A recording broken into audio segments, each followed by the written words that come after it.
instructions, we're going to take a few moments to set up interpretation and then go through our logistics and our housekeeping slides. So we'll get started with interpretation, and I'm happy to pass it to Tanya from Lingüística to share these instructions. Thank you very much. Buenas tardes a todos, bienvenidos a su reunión. Nuevamente queremos recordarles que, como siempre, tenemos ya la interpretación lista para ustedes si desean escuchar la junta en español. Si ustedes ingresaron con una computadora, van a ver el icono de un mundo en la parte de abajo de su pantalla. Por favor, seleccionen ese icono y seleccionen el canal de español. También les invitamos a silenciar el audio original para que nada más escuchen al intérprete. Si ustedes ingresaron con un teléfono móvil o una tableta, sus opciones se ven un poquito diferentes. Necesitan tocar su pantalla y van a buscar el menú de los 3 puntitos, ya sea en la parte de arriba o abajo de la pantalla. Seleccionen donde dice interpretación de idioma. Después seleccionen español. Nuevamente, silenciar el audio original. Y por último, el botón que dice done, listo o finalizado. Si necesitan ayuda, nos pueden dejar saber en el chat. Y ahora voy a dar las instrucciones en inglés. Hello, everyone. Welcome to your meeting. This is just a reminder that, as usual, we have interpretation available for this meeting. So if you are a monolingual English speaker, we ask you to please select the English channel. And if you're joining with a computer, you'll see a globe-like icon at the bottom of your Zoom menu. Please select the globe and select English. If you're joining with a cell phone or a tablet, your options will be a bit different. You need to tap your screen and find the menu with the 3 dots either on top or at the bottom of your screen. Select language interpretation, select English, and then select done. If you need any help, you can let us know in the chat. Thank you very much. Thank you. Thank you so much, Tanya. This is Maddie. And we can wait a moment just to make sure that everybody has access to the channel and ensure that that's all okay for folks.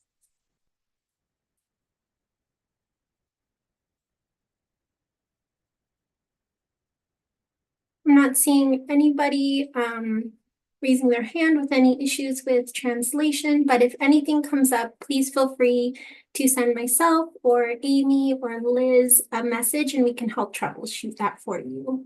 Thank you. And also on that same thread, as your facilitators, part of our role in these meetings is to work behind the scenes to take attendance, offer technical assistance, and general support to everybody who's here so we're all able to fully engage in tonight's meeting. Again, if there's any point you're having trouble with Zoom, the translations, or any other questions are coming up for you, again, please feel free to message us in the chat and we'll be happy to help. So moving on to our housekeeping items, we just have a brief reminder about our naming conventions. We use these conventions because they help track attendance. They also help with tracking for the stipend distribution process. For CSC members, we ask that you put the letters CSC on your Zoom name. And for residents who are a part of the stipend program, please also put the letter R. If you're not able to change it, you might see us on the back end change your name at some point throughout the meeting. And again, it's just to help ensure that we're tracking your attendance and support the stipend distribution. For others who are joining tonight's meeting, starting with our agency partners, please do put your agency in your Zoom name. And for members of the public who are joining tonight's meeting, we also ask that you indicate that in your Zoom name by putting the letter P, as this helps us track who to call on during our public comment period.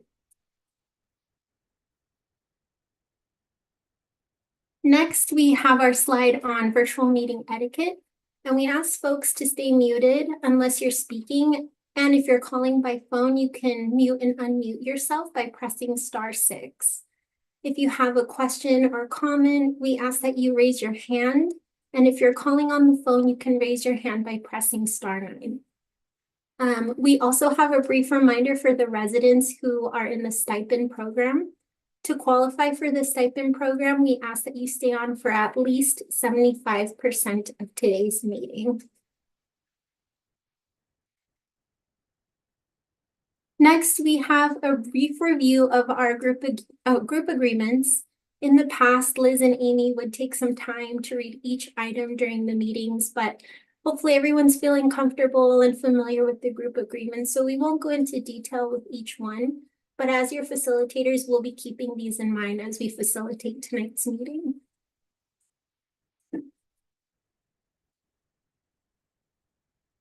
And next we have tonight's agenda where we have some space for our welcomes and introductions. That would be followed by our action item tracker review, followed by an air monitoring update, which you'll see will take up most of tonight's meeting.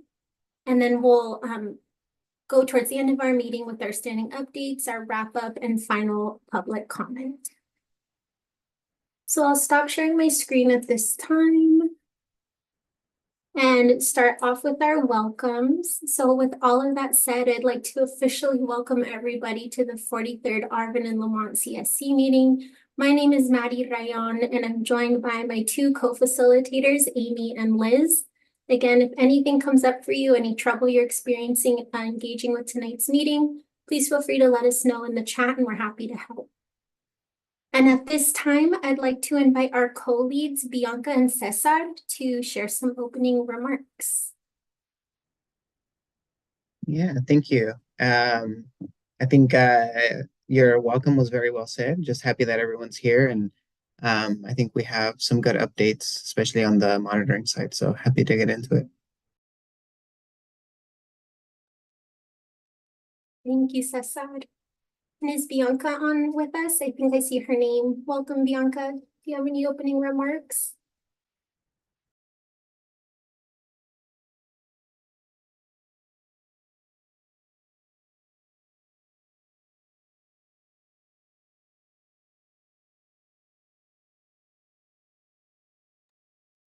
Okay. Maybe we can check back in to see if Bianca has any opening remarks before we transition to the next agenda item. But I'd also like to invite Jessica from the Air District to share any opening remarks. Hello, everyone. I'm Jessica. I'm with the Valley Air District, and I'd like to welcome you to tonight's meeting.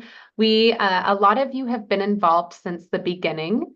A lot of you have been involved not only in our CSC meetings, but in our subcommittee meetings. And we had a great one last night. And so I look forward tonight to talking about something a little bit different than we talked about last night, but the theme is still the same. It's about collaboration and about continuing to inform you all about the work that you've helped us accomplish.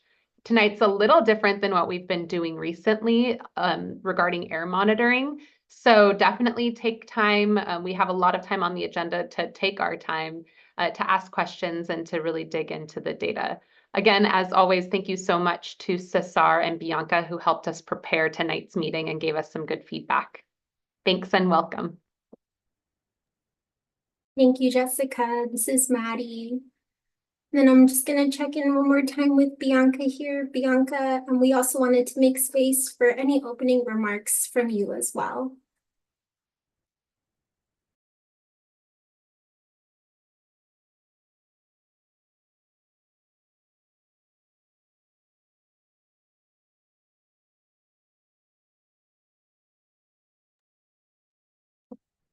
We'll check back in. We do have some closing remarks at the end as well. So if there's anything you'd like to share, we have that space available also. So at this time, I'm happy to transition us to our next agenda item, which is the action item review. As we know, we have this item to help facilitate transparency and accountability for ourselves in the Air District. And they are continuously and systematically updating the action item tracker to ensure that the community's requests are documented and that you stay informed on the progress. As Eric provides updates, please feel free to ask for clarification, and anything that can't be answered tonight will be noted and brought back at a future meeting. So with that said, I'm happy to pass it over to you, Eric. Thank you so much, Maddie. I'll go ahead and share my screen. Can folks see the action item tracker? Perfect, thank you. Alrighty, as always, again, my name is Eric Salas. I'm your community liaison for Arvin and Lamont. And as always, we review our action item tracker just to see our progress and things that we've done in between CSC meetings. So we have 4 sections, but we'll be in 2 sections today, the in progress and the completed section. So I'll go ahead and go to our in progress section. So as many of you know, the city of Arvin has 2 paving project proposals. And we just wanted to let the CSC know that the district will continue to work with the city of Arvin and the CSC on moving these paving projects forward to being to have the best emissions reduction benefits for the community. Next item is for the city of Arvin as well. And I know folks wanted the city to come back with the Comanche Street proposal. And the district will continue to work with the city of Arvin on understanding how we could support the remaining projects. ¿Qué andas haciendo? Oh, ¿Eh? Ah, okay. does someone have a question? I think someone's off mute. All right, I'll go ahead and continue. Eric, this is Amy. I'm wondering if, oh, it's Minerva. Thank you. Never mind. Okay, thank you so much. Moving on to our completed section. Our first completed item is for the Air District to reach out to Elvia. I know she had a couple questions for clarifications on some of the tools that qualify for our residential lawn and garden program. Just wanted to let folks know that we did reach out and did clarify some of those questions. And if folks had any more questions on any lawn and garden exchange on the program, to please feel free to reach out to us. Our next item is again for the Air District. So I know folks want to know more or know when the RFP was released, and it was released on September 9th. So we're excited for that. So if folks wanted to look at the RFP or had any businesses in mind that had any interest, whether they're agencies or businesses, they're welcome to apply or contact the district. All right, continuing on our last item. So I know Mario did have a question regarding current agricultural burning permits, and we did reach out to Mario on some of his concerns and follow up on sharing some of these findings. So we just again wanted to reiterate that the CSC members can share air quality concerns with the district via this phone number. I'll go ahead and drop that in the chat afterwards, or through our Valley Air app. Alrighty, I'll go ahead and stop sharing my screen and leave it open for questions. Thank you. Thank you so much, Eric, for reviewing the action item tracker. And this is Maddie. And at this time, we'll just take a moment here to see if there are any questions or any clarifications coming up for folks.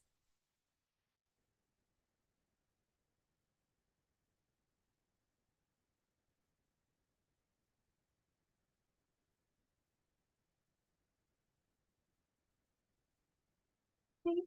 Not seeing any hands raised or any questions coming through the chat. But if anything comes up, please feel free to use the chat. And with that, I am happy to transition us onto our next agenda item, which is an air monitoring update. And I'm happy to pass it off to my colleague, Liz. Thanks, Maddie. This is Liz.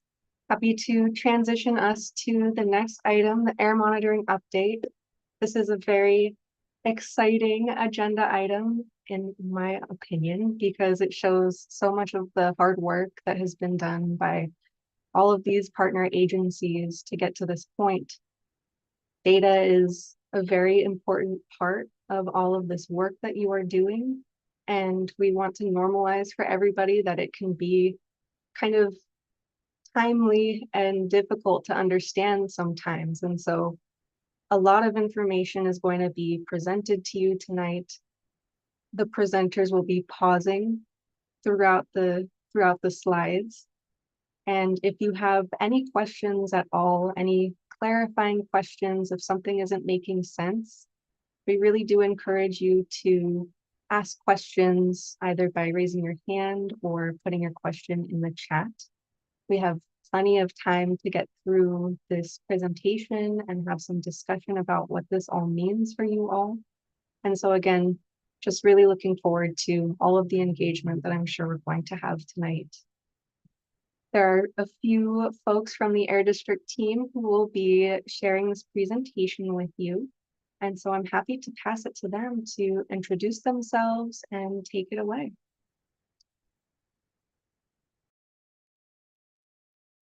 Good evening. Oh, great. I think Eric is going to be manning the presentation, right? Oh, he just gave me a nod. Good evening. My name is Brad Dawson. I'm the supervisor for our air monitoring division for our AB 617 communities. And I'll be kicking off our Arvin Lamont community air monitoring presentation. Next slide. Oh, there we are. Perfect. Okay. First off, just a kind of quick little plan of how the meeting's going to flow. I'm just going to go over our network and implementation of the sites for the community. Second, I will hand it off to Alejandro, who is your instrument specialist for the Arvin Lamont AB617 community. And then we'll have a wildfire update from Valerie from our air quality analysis team. Following Valerie will be a quick update from our outreach and communication team from Daniel. And then finally, we'll wrap it up with final questions, comments, and recommendations. We'll also be taking pauses throughout the presentation in case if you have any questions that we can address on the most recent slides. Thank you. And here is a kind of a quick map of our communities and the implementation plan. We have 5 sites that are operational. The only sites that we are missing is the PM 2.5 monitor that we plan to place in the DeGiorgio and Comanche area, as well as a monitor at the Alicante Elementary School. Both sites we are still working on getting finalized and a facility established. For Alicante, we did hit a snag with the school district. They are adding infrastructure on a location where we were planning at and was working with electrical already. So we are trying to find another location at that school site that will accommodate the monitor. Next slide. And just to recap, you may actually see some of these around your community. So on the left is a PM 2.5 monitor. That one is actually located on the roof at El Camino Real Elementary in Arvin. In the middle, right there in the center picture is an air pointer that is located at Mountain View Middle School, which does PM 2.5 as well as a couple of other pollutants. That's also used for our community-based refinery monitoring program too. So it's a dual use monitor. And then finally on the right is our air monitoring trailer that houses PM 2.5. It does hydrogen sulfide, sulfur dioxides, nitrogen dioxides, carbon monoxide, and we are also doing our PM 2.5 and VOC speciation analysis, which is sent off to a third-party laboratory. And we'll talk more about all that in our slides coming forward with our data analysis. And also, again, many of you have probably seen this at an in-person meeting. This is our air monitoring van. This is a mobile air monitoring van that we can take and deploy out as needed. There are just a couple of specifications that we do need, some type of security location that we can place it at. And depending on what we're monitoring for, we may require electrical service. And just another recap, we are continuing to conduct localized air monitoring in your community. We're still looking for an acceptable location at that DeGiorgio and Comanche location and still working with Lamont School District at the Alicante location. Our air monitoring van is available to monitor pollutants in areas of community interest. And we have begun taking PM 2.5 VOC, PM 2.5 and volatile organic compound samples at that Arvin CSD trailer, Community Service District trailer site, and we'll be sharing that data in the upcoming slides. Some key summaries for the upcoming presentation that you'll see. We'll be highlighting that over this last 6-month period, that the PM 2.5 levels have remained below the daily PM 2.5 standard. We are also going to be highlighting hourly PM 2.5 data that we did collect on July 4th.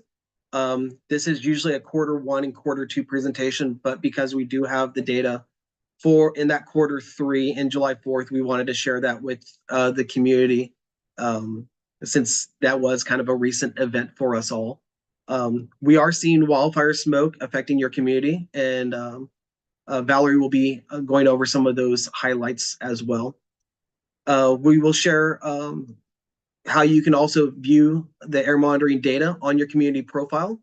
And with that introduction, I will hand it off to Alejandro, your air quality specialist for the Arvin and Lamont community. Alejandro? Thanks, Brad. Hi, everyone. My name is Alejandro. I'm the instrument specialist in charge of the maintenance for your community. So, yeah, let's get started. So in these next two slides, we're going to be comparing the year's Q1 and Q2 against the previous year's site average. On the left of the chart is the PM 2.5 concentration scale, and on the bottom are the site locations. So we also added a dotted line representing the EPA's 9 microgram per meter cubed annual health-based PM 2.5 standard. So we just wanted to highlight that that's a standard, and it's simply shown as a reference, as it is an annual standard, and we're just using it as a metric to compare our quarterly data. So as you can see, the winter season, so Q1, all the sites, they measured low and only slightly higher than the previous year's quarter. So all sites were below the standard threshold. So for comparison, this trend is also similar to a nearby monitor in Bakersfield off of California Avenue, and it's shown on the right side of the chart. It's kind of like candy cane bars. So it's similar outside the community as well. Next slide, please.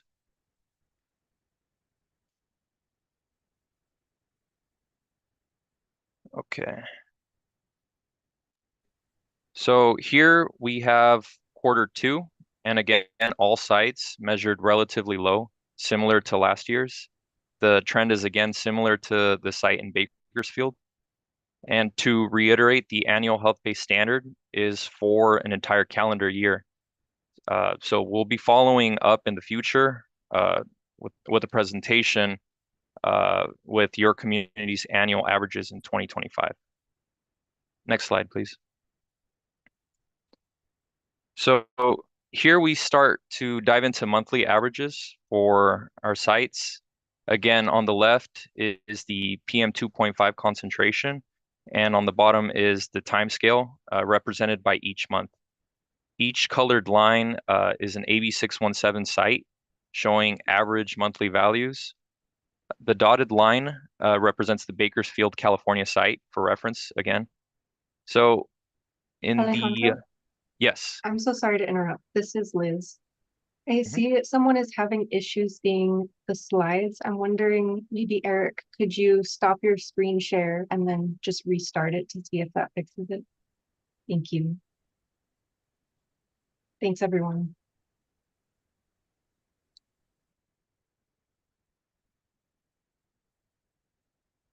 How's that looking?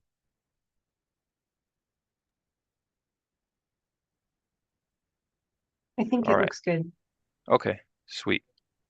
So for the data shown here on the chart, the PM 2.5 was slightly lower leading into February and March, but we do see a slight upward trend as temperatures get warmer and wildfires impacted Kern County. So we started a little low and then started going slightly higher. It's practically negligible. Next slide, please. Okay, so now we get into daily PM 2.5 average values for Q1. So we have added the 24-hour health standard as a reference in this chart. It's the red dotted line you see up top. The previous standard used in the past quarterly average slides was an annual standard. This is the 24-hour standard. Just wanted to note that it's different. Here are all of the community sites, here are all of the community sites, each represented by the different colored lines. The gray shadow area depicts the previous year's daily max average value. And what's interesting is that, again, all our values for each site were quite low and actually very similar to the previous years. None of the sites broke the 24-hour federal standard in this period for Q1. Next slide, please. So like in the previous slide, here is what we saw in Q2. Again, the data we see is statistically very similar, and all our sites' daily max average values were under the 24-hour health standard. So very similar to Q1. Next slide, please. Oh, wait, actually, sorry. Can we go back? Yeah, we'll take a brief moment to see if anyone has any questions that we can answer.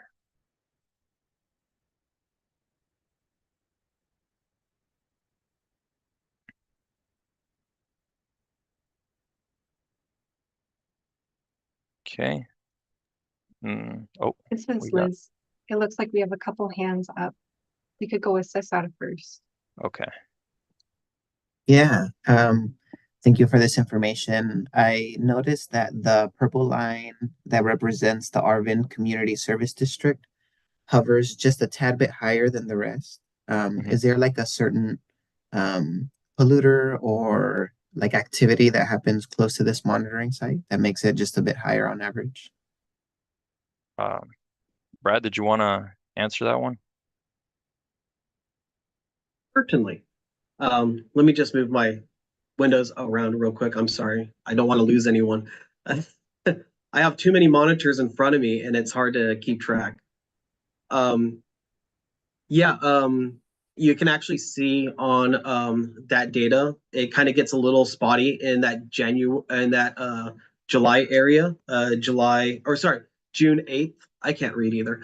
June 8th, we kind of got a little spotty there. We actually performed an instrument calibration on that unit right there. And then it kind of came back online right at the end of June. It's trending a little bit more closely to the rest of the sites after we did that on-site calibration. And we do calibrate our instruments on an annual basis. So that was just when we did the annual calibration, and then it kind of stabilized, or it came back down to right around where the other stuff was at. We didn't want to skew any of the values that we've already collected, but when we did do that annual calibration, it did bring it back down to the rest of the community sites. We do calibrate all of our instruments on an annual basis. We also make sure that we don't calibrate the same type of instrument at the same period, because we want to try to create less gaps in data for the community. So we kind of stagger these out throughout the year. Wonderful. And is a yearly like recalibration or maintenance the like average for these types of monitors? Or is it different? Different monitors require different things, especially between the PM and gaseous instruments. But on a whole, we do an annual for everything, and then we do that sporadically throughout the year, so we don't have so we maximize our coverage throughout the year. Wonderful, thank you. And I think next was Gustavo. Yes, thank you. My question is, we are in communication with the Ag Commissioner, with Mr. Glenn, and on a couple of things. One is he's considering, the potential of improving the pesticide buffer zones or permit conditions. That is also named in that way. That's one. The other one is he's willing to help us outreach to growers, neighbors, to schools, and ask the growers if they will be willing to provide the notification to schools on volunteer basis on pesticide applications. And my question is, are there any of the monitors capturing pesticide pollution that may help us, kind of make our case? I Yeah. can help answer Oh, that, I was Brad. going to 'cause say, it's I sort of- think Jess may want to chime into that one. Thanks, Brad. Great question, Gustavo. Our district monitors are not capturing that. And I might kick it over to Brad for the exact location, but we have, as you know, 3 monitoring campaigns that actually just ended that CARB conducted for pesticides. And as we've talked about a couple of times, it does take a little bit of time to get that data back. So that data isn't ready, but they are located, I think all 3 of them, next to or adjacent to some of these sites. And so Brad, can you remind me what those 3 sites are if you have them off the top of your head?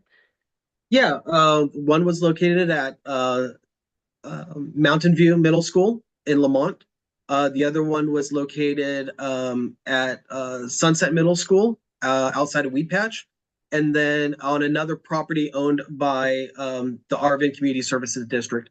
The only one that was actually at the same site very close to us was Mountain View, but the other 2 were kind of located on different parts of their property that would accommodate their monitoring more successfully than piggybacking on one of our sites. Some of the sites, like at Sunset, is on a roof, so they couldn't actually get that stuff up there. But yes.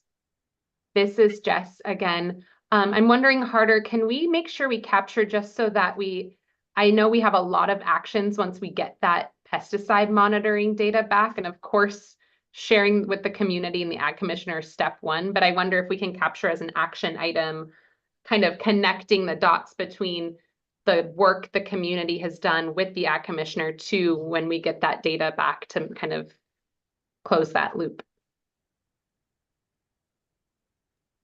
Yeah, and if in that note, if you can put it there that as soon as the data is available to share it with us, so we can continue exploring the how can we improve the projects with the Ag Commissioner, please.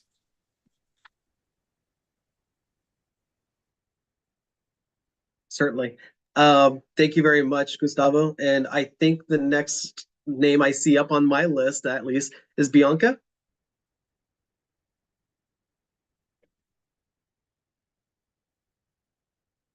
I have a following question for Cesar. I know that you were mentioning about calibrating some of the monitors yearly.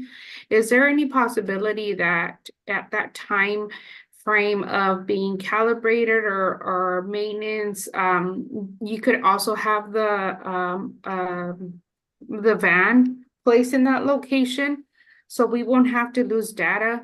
I know that where one of the calibrations, there's a little bit going up high spike, and it would be nice to continue having that monitor, even though there's not a monitor at site, but at least have some type of knowledge of what's going on or what's the reason why those spikes are. Like, as you mentioned, there might be a forest fire, there might be something around there that could just benefit the community to know what's out there.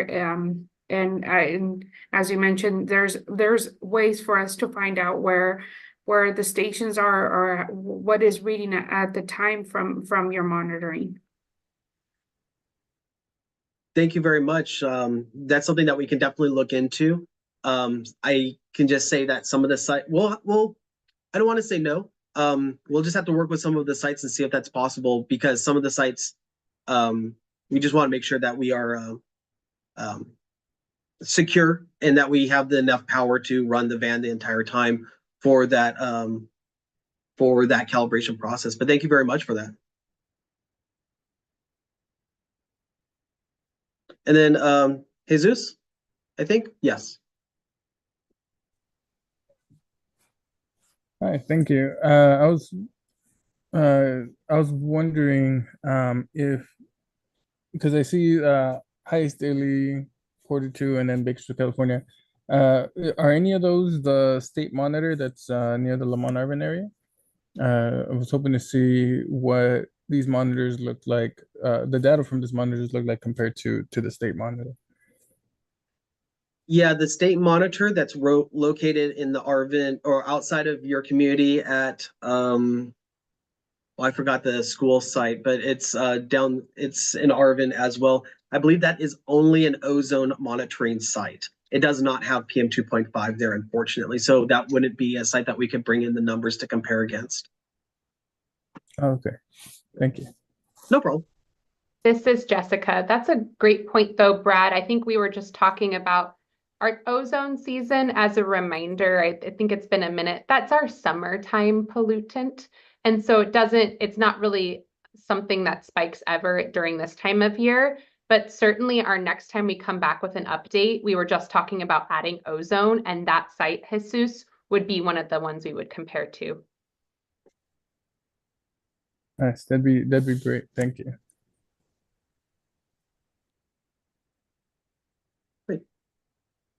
Alrighty.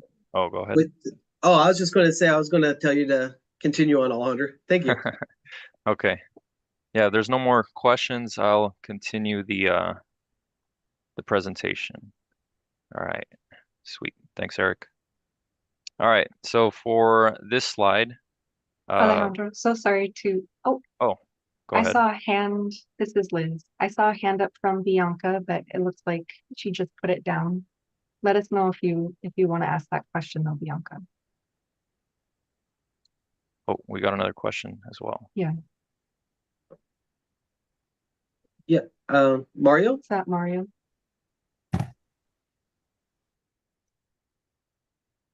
Oh, Mario, if you have a comment, and I see you're on 2 devices, you are muted. Tráeme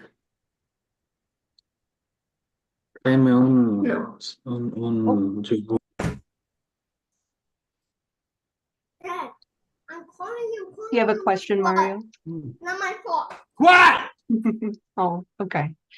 I think we can continue for now. Thank you. And looks like Bianca will ask the question later. Okay. Sounds good. All right. So yeah, or were you gonna say something, Brad? Or somebody? No? Okay. Sorry. All right. So, wait, am I muted? No. Sorry. Okay. So for this slide, we know the 4th of July, it's in Q3, but because we had the data and we wanted to share it with you all, what we measured. So we observed sites that were closest to neighborhoods had the most impact from fireworks, such as Bear Mountain Elementary and Arvin CSD. The monitor at Sunset Middle School had the least impact, as you can see. It's closest to a rural area where less festivities were taking place, so it makes sense. You can also note that it took almost to midnight for levels to come back down. We thought it was interesting, and we wanted to share it to you guys. Next slide, please. Okay, This is Liz. Sorry. It looks like we have a question from Cessa. Okay. Yeah, on the graph on the previous slide, I was just wondering where that red line for the 24-hour PM 2.5 standard would be. That would be at 35. We didn't include it because we pretty much go over the scale every 4th of July. No matter what site we have across the board, we're always exceeding that. But this is hourly, not a daily, and that 35 would be like a daily average. I don't have the daily average for the 4th of July for the Arvin community right now, or Arvin Lamont community right now, but we definitely wanted to highlight how significant the PM impact is on an hourly basis. That you can see it's pretty average all the way up to about 7 o'clock, and then as soon as that sun goes down and the festivities start taking place, the more wherever the community is at, such as Bear Mountain Elementary, where we have a large community there, El Camino Real, Arvin, CSD right in the center of Arvin, those sites are impacted the most by those fireworks smokes, as well as probably some other things that are contributing to that, as well, barbecues and everything else, and as everyone's celebrating. And it takes almost till midnight for it to kind of clear back out and we kind of level off again. So we just kind of wanted to give you a quick snapshot of that one day and how much PM is impacted with firework smoke. Awesome, thank you. I was trying to add a sense of scale to it because I remember the 35 and I was like, wow, this is so much higher. Yeah, it's pretty much going to be right alongside where the data was at. Well, you can kind of see it's probably right around the midline between that 0 and 50. So if you draw like a little imaginary line right around there, that would be 25. So just 10 ticks above that. So we were probably good right around until 7 o'clock. And then it just spiked right off the charts. And those averages, because it is a 24-hour average, those spikes, especially at Bear Mountain, that could throw you over that 35 average for that day as well. And we'll be comparing all this data in future slides. We actually did, I may be taking a little bit of the spotlight away from Alejandro. We did do PM 2.5 speciation on this day. So we are waiting for the laboratory results back for this data. And we plan to present more data regarding the 4th of July at a future monitoring update for this community. But right now we just had our live monitoring data that we have from our site. So we wanted to share that as soon as we could share it with you. Super interesting. Thank you. Thank you. I think I see Mario's hand up.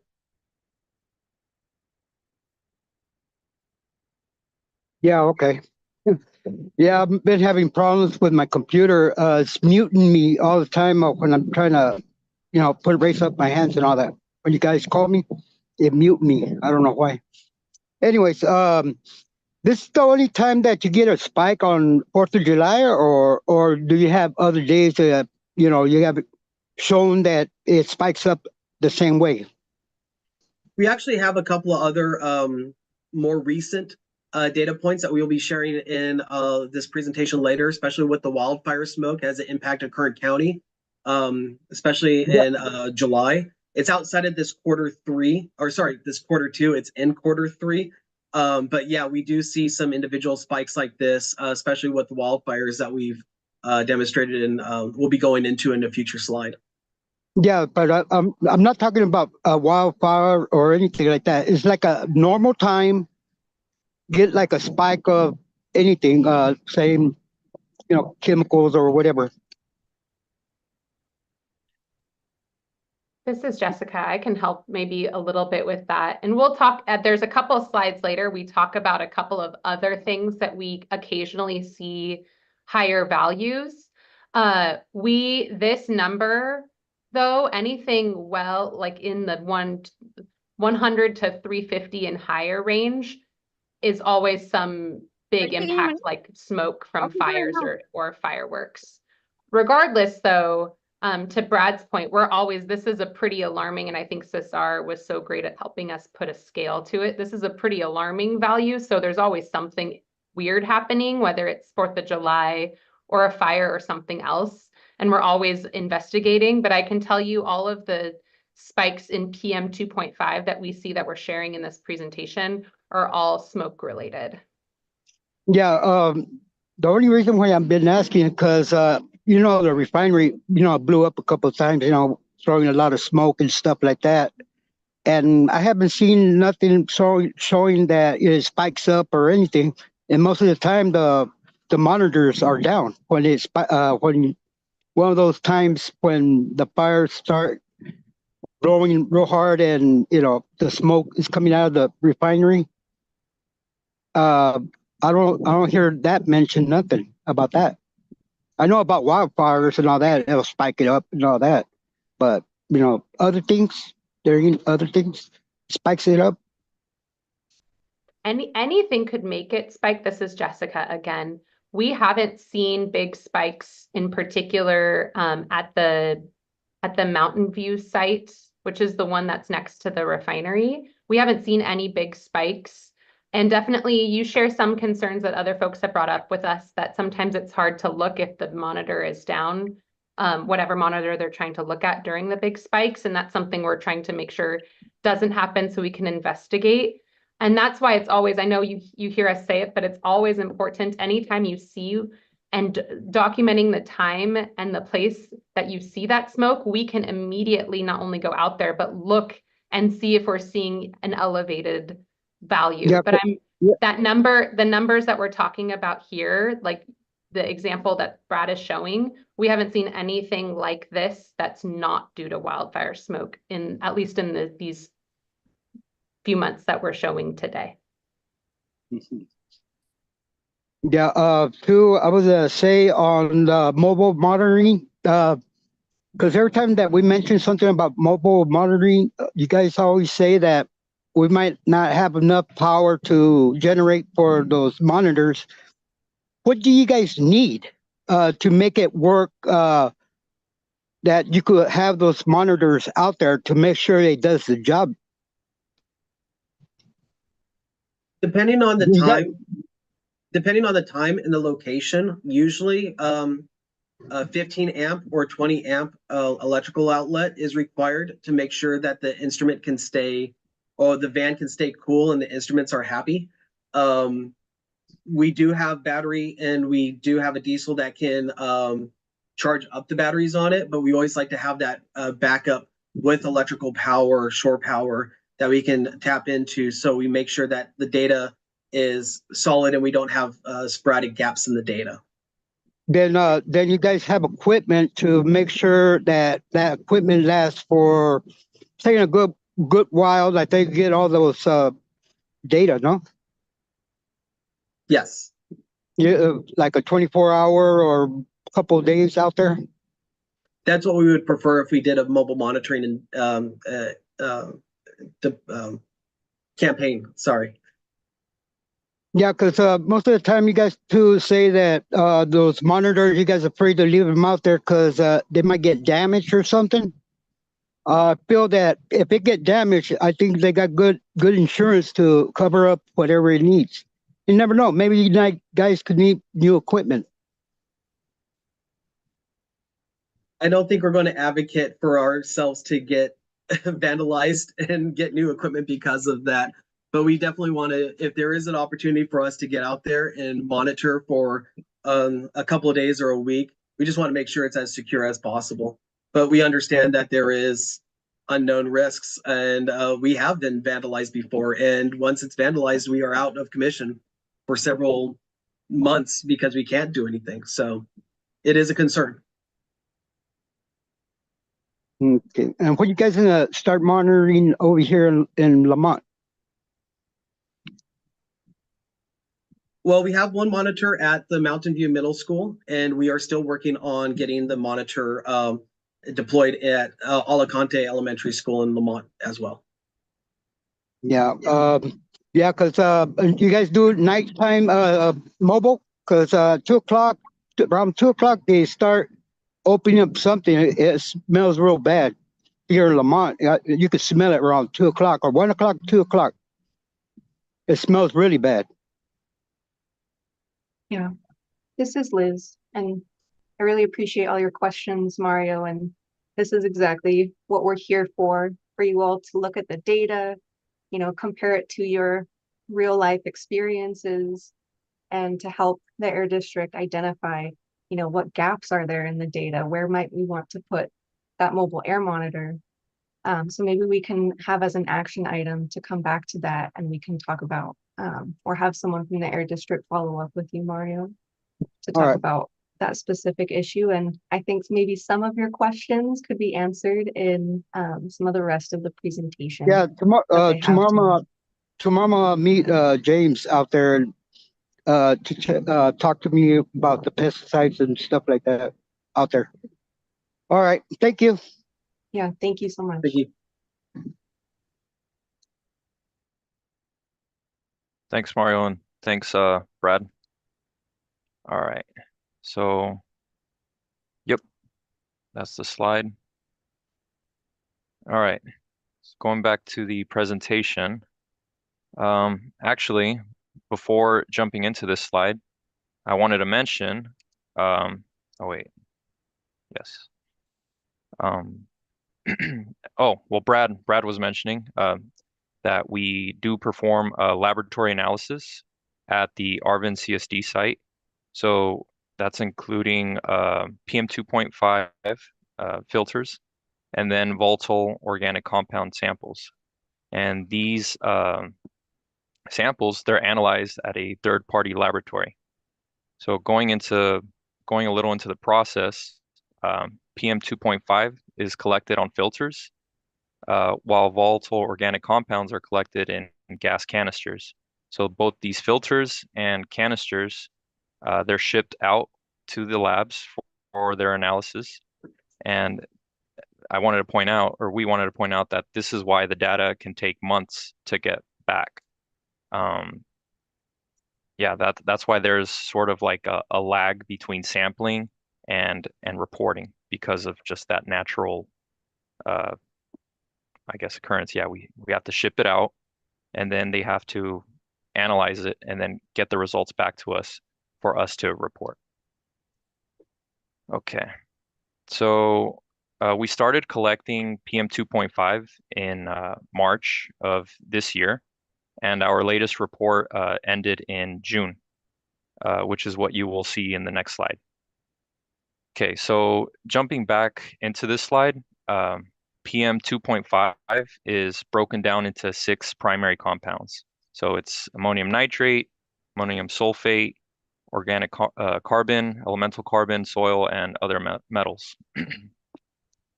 We saw the major component collected in our sampling as organic carbon. So this particulate is emitted from combustion sources, including cooking, industry processes, vehicle exhaust, and wood burning. And I'll show you, next slide, please. So here's the chart showing the concentration levels, again, on the left-hand side, and the days we sampled.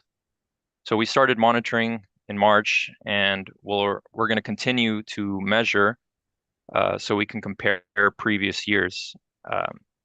At this time, we wanted to share what we have received back so far. From this short sample, we see that organic carbon makes up the majority of the PM 2.5 that we have sampled so far. But again, we look forward to see what more data will show us, especially with seasonal differences. Also, we sampled on the 4th of July, so we should see some interesting values once we get the results back from the lab and report it back to you. Next slide.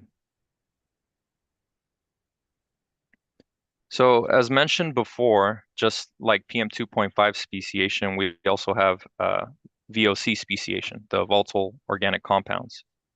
We sampled 45 canisters between January 4th to June 30th. And we've been taking 24-hour VOC samples at the Arvin CSD site. And here in this slide, we're sharing the pollutants we've observed. So we're comparing our 24-hour values against a 1-hour standard and an annual standard, as the California Office of Environmental Health Hazard Assessment doesn't list daily values. So all of our measurements were under the established short-term and long-term relative exposure limits, except for acrolein. So acrolein was the only one that I guess we didn't hit. But yeah, we'll talk a little bit more right now about it. This compound can come from burning fossil fuels, wood, and coal. So we're looking into possible sources around the site and figuring what the value comes from, but we do want to highlight that 42 out of 45 samples contain no measurable acrolein. So it's just 3 sample days where acrolein just spiked and caused this value you see here. So that actually concludes my part in this presentation, but before I pass it off to my colleague, we can take any further questions you might have. Yeah, I think Cesar. Yeah, thank you. Thank you for this information. And I think I remember acrolein also being a chemical that was found at high levels during the Lost Hills SNAPS study. And I was just wondering if there is like a most likely pollutant or nearby activity that could be linked to this? Just because I noted that it was high in both Lost Hills and also here in the samples taken in Arvin. This is Jessica. We, based on the fact that we detect 0 most of the time, and there were only a handful of days, we are looking into seeing if it was like event-based, like something was happening nearby. There are a couple of like whether it's like an engine or something nearby based on the location. This was at the Arvin Community Services District, but we're not ruling anything in or out until we kind of complete that investigation. It happened on like a couple very specific days. And so unlike maybe a study where it was maybe more of a constant concentration that was happening more regularly or throughout, this to us looked like it was happening like in a very specific couple of days with no discernible pattern. So that's where we're going to do that investigation, but we don't really have a specific thing that we can point to, or like a most likely that we can point to now, but we are already working with kind of the folks in the area to identify a couple of activities we think were maybe happening. And we're going to, of course, update you all not only on that, but if we see any more of these concentrations. Wonderful, thank you. Okay, I think we have Jesus. Yeah. Awesome, thank you. Yeah, I had a very similar question, and then also around if there was an event or if we saw these acronym results during one of the times that we saw a spike in the other contaminants as well. There was definitely other compounds that were listed in the methanol, isopropanol, and acetaldehyde that we highlighted as well. It wasn't an isolated compound where nothing else was present, but it again, like what Jess was saying, we're still looking into this. And as Alejandro highlighted, this is laboratory analysis, so we don't get these results until a month or two after it already occurred, unfortunately, just due to the nature that we don't have the laboratory, we're not analyzing the samples immediately. So we are kind of going back through history. We're contacting some other locations or other sources nearby and just trying to do a little fact-finding mission to try to figure out what could be causing this. Do we have any smoking guns or anything like that? And it's at this point a little too early because we just kind of got these results in to report to you. So we are still looking forward into getting more data out of what we are seeing from this data. Okay, thank you. Thank you. Sorry, I couldn't have like a clear, oh, this was the reason why we got this this blip on our results, but yeah.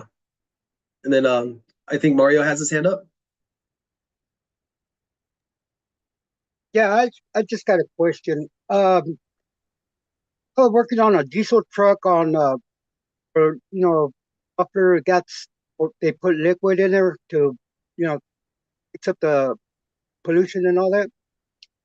But I was just wondering if that's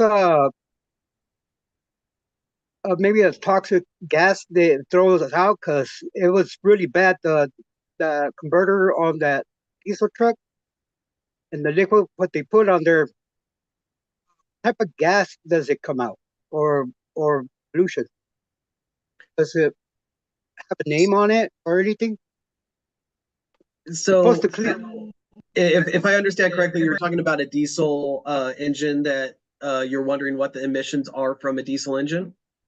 Yes, but the liquid what they put in it for the smog, they put a liquid in another part of the muffler or something like that. So and it creates not to different, go too far down this, but there are a lot of emissions based off of diesel exhaust smoke, from heavy metals to toxic organics that we're talking about right now, which could be a part of acrolein. I think the compound that you're talking about is diesel exhaust fluid, which is mostly a nitrogen, a NOx.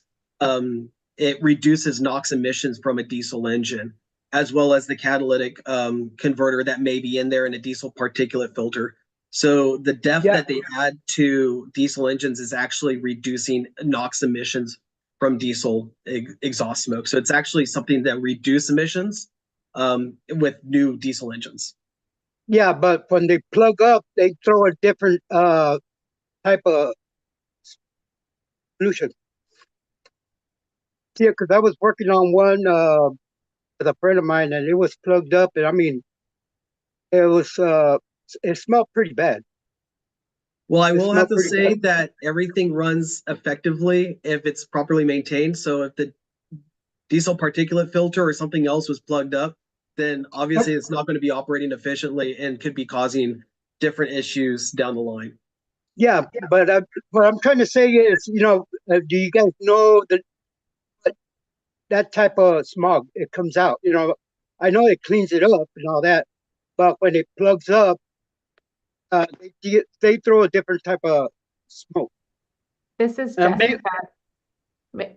I will say that I don't know if they're probably not the right people on the call, but CARB, being the regulatory agency who I think probably handles or deal, a lot of folks probably have that concern and they go to CARB and talk about it, and they're the ones who have regulatory authority over requirements regarding diesel exhaust fluid and the particulate filters. I wonder if we can write as an action item to follow up with someone, one of our CARB colleagues, and I know we have CARB on the call today, just to answer some questions. What I'm hearing, Mario, is what could be the pollutants that could come off unintentionally from maybe that filter or that fluid that is being added, especially if it gets gunked up or something is malfunctioning.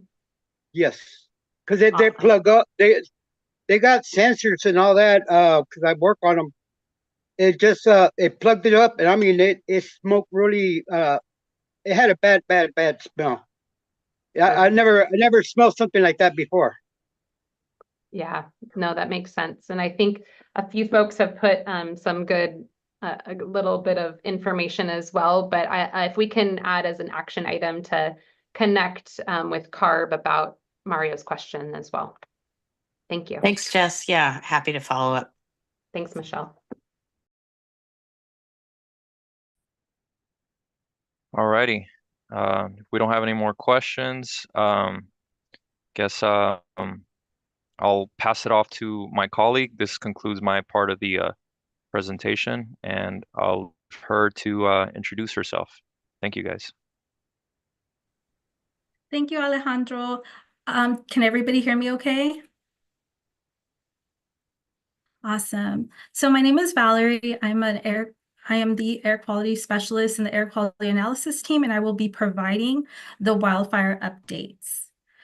So as Alejandro and Brad highlighted the critical role that air monitors play in the analysis, showcasing graphs that illustrate how these devices track PM2.5 concentrations in the Arvin Lamont community, a relevant question might be, what are the tools that we use to track and analyze the impacts of wildfire smoke in the community? First, let's look at a snapshot of the California wildfires as of September 10th, 2024.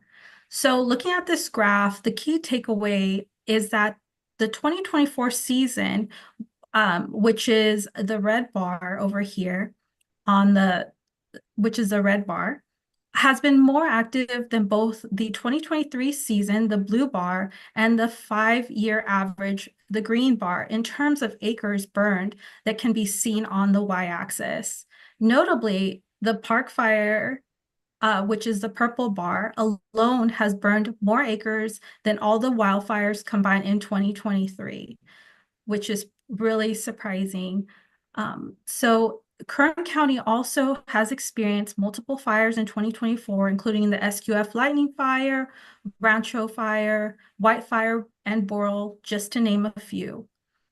So thus, so far in 2024 has seen more acres consumed by wildfires across California compared to previous years up to this date. Next slide, please. So now that we have an overview of California wildfires in 2024, here's an example of smoke visible on satellite imagery. We'll focus on the tools and methods used in air quality analysis to assess how these wildfires impact the Arvin Lamont community. So satellite imagery is one of the key resources helping us observe smoke transport patterns over time. Here in this map is the NASA Worldview satellite imagery. You can see smoke from the wildfire being transported to the Arvin Lamont, and you could see it in the red circle. And while the clouds, which are fluffy and white, are visible in the image, our main focus is that milky white haze. This is a smoke drifting into the community on July 15th, or no, I'm sorry. Yeah, July 15, 2024. So, of course, there was multiple fires happening during this time, like I mentioned, the 2024 SQF lightning complex fire, Rancho fire, hurricane fire, and white fire, and all those started on July 13th. So, and smoke did travel downslope to the Arvin community. So another essential tool is the AirNow Fire and Smoke Map, which helps identify smoke presence at ground level. In this map, the green areas represent good air quality, while the yellow indicates moderate levels. Of course, during this time, we did not see anything above that moderate level. However, all those little fires that you could see on the map are indicating the fires that were current at that time. And having said that too, if you look at the gray area, that is actually the smoke plumes at ground level during this period.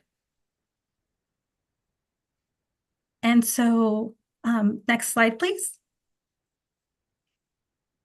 So, and this slide highlights a recent example of smoke impacts at the Arvin community monitoring sites. So as mentioned earlier, multiple wildfires were active during this period, and here we can see an hourly PM2.5 reading from the Arvin Lamont air monitoring stations, showing the effects of wildfire smoke between July 14th and July 17th. So the x-axis represents the dates and times, while the y-axis shows the hourly PM2.5 concentration levels. As you can see on July 15th, the monitors record the highest PM2.5 levels at 8 a.m., reaching the unhealthy air quality for an hour. Combined with satellite imagery, as I showed before, the data provides a clear picture of how wildfire smoke impacted the community during this time. It's also important to understand that even if the monitors don't detect high concentration particulates, you may still be affected by wildfire smoke. Of course, if you can smell or see smoke and ash, you're being impacted and should take precautions. So it over to my colleague, Danny. Are there any questions?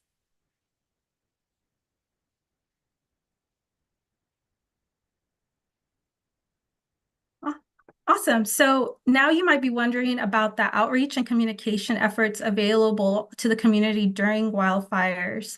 For more details on this, I'll hand it over to Danny. Thank you. Gracias, Valerie. Thank you, Valerie. Voy a hacer la presentación en español. Entonces uno se va a preguntar, pero primero soy Daniel González, soy Dani González, soy parte del Departamento de Alcance y de la comunidad, y estoy aquí para darles la presentación acerca de cómo estamos comunicando con el público acerca de los incendios forestales que están impactando. Entonces lo que tenemos que saber es que siempre estamos al tanto de asegurarnos que el público está recibiendo la información actualmente, como está pasando, ¿verdad? Entonces, una de esas maneras es con presentar un comunicado de prensa.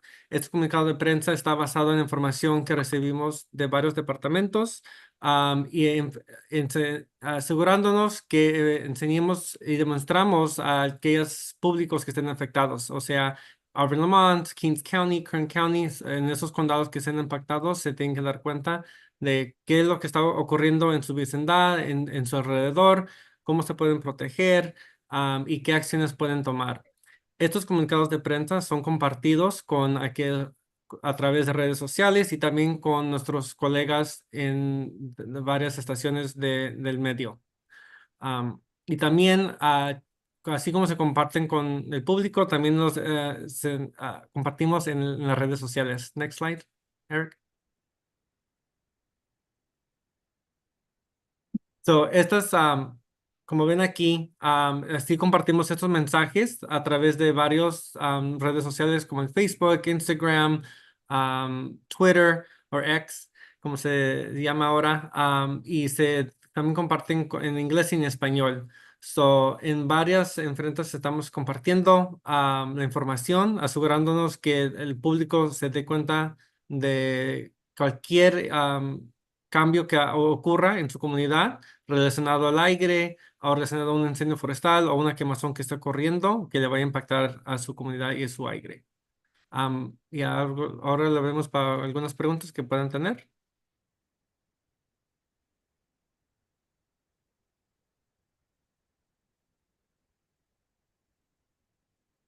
¿No hay preguntas? Entonces, we'll go to the next presenter.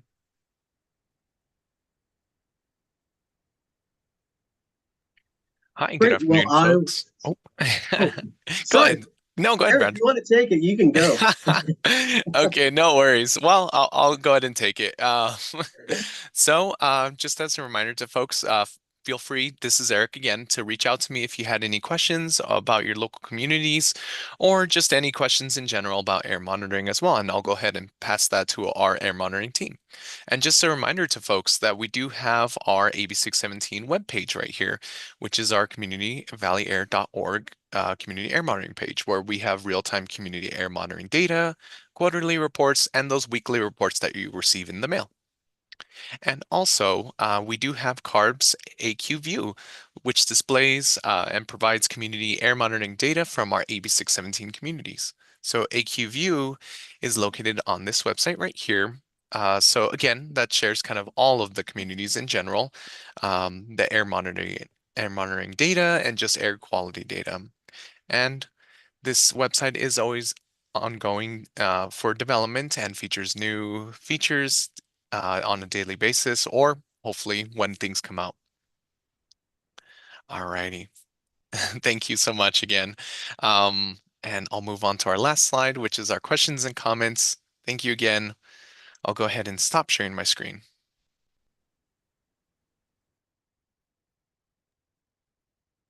This is Liz. Thank you so much, Eric, and all of the Air District team for that presentation. And I know we have a few more minutes if folks have any questions that have come up, and now is the time to ask. But again, this is not the end of this conversation. I just want to give folks another moment or two to ask any last minute questions before we move on.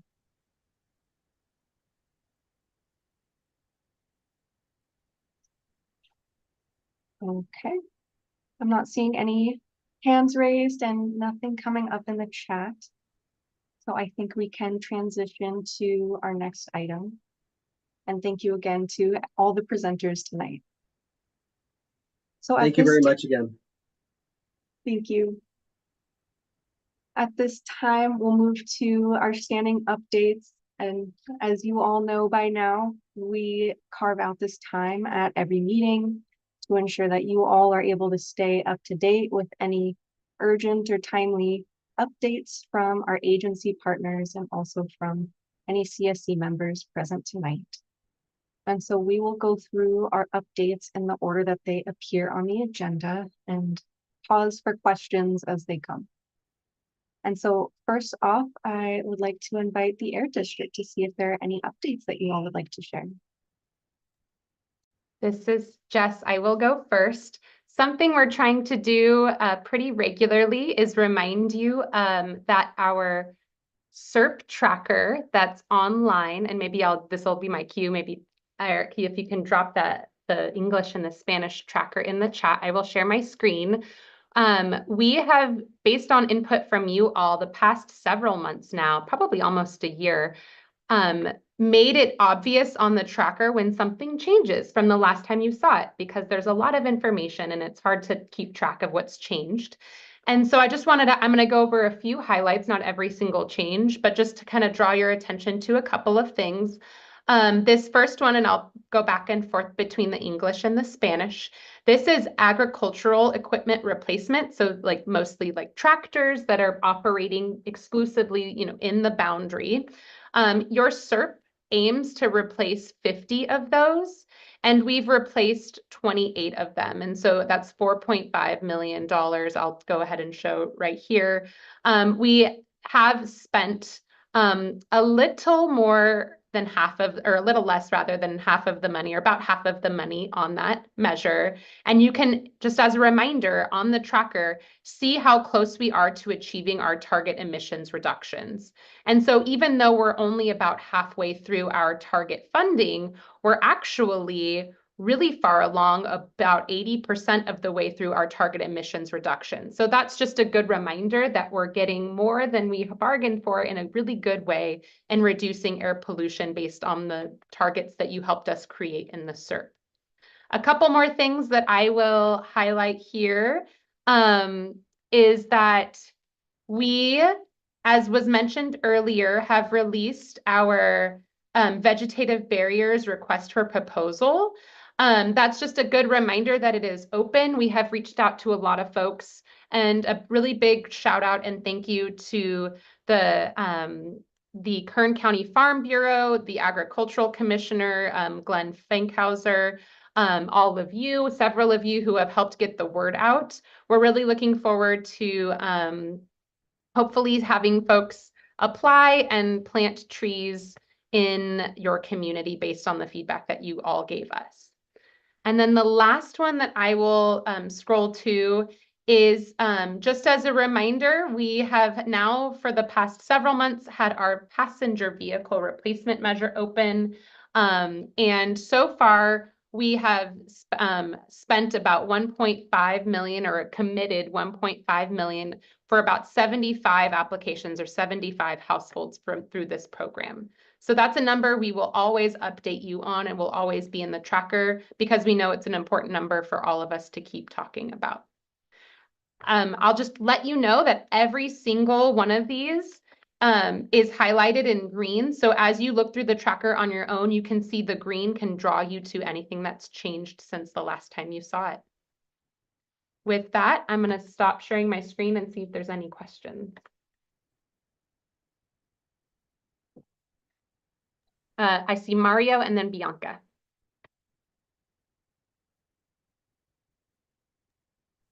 Yeah, I just was wondering why it is taking so long for a family-owned farm to get equipment. He already waited for 2 years. Now they want him to wait for another close to year and something. And he is a family-owned farmer from Lamont. And I feel that he should have at least, got his equipment, because he got one equipment is down.